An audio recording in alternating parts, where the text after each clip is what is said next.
ပြောမှုတဲ့ပုံကံရီလောင်းတဲ့ဖူရင်ရောလက်တကောလီ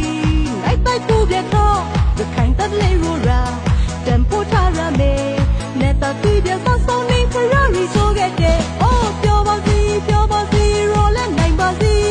လိုက်တိုက်ကိုတန်ကိုလာကတောင်းဝပုံပူပြဟဲ့မာပါစီသားပါစီစူတောင်းနေတာရောလိုက်ဟောက်ဆွဲလိုက်တိုက်ကိုပြီးတော့လောင်းလက်တဲ့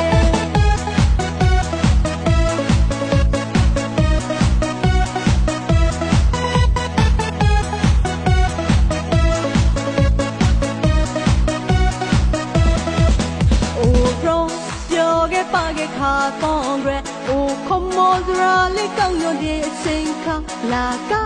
ပြောခဲ့ကားရဲ့ညီလူညီလာဝဲနိုင်ကူအတာကောရဲအိုရောပြောခဲ့ပါကခါတော့ရဲအိုခမောစရာလေး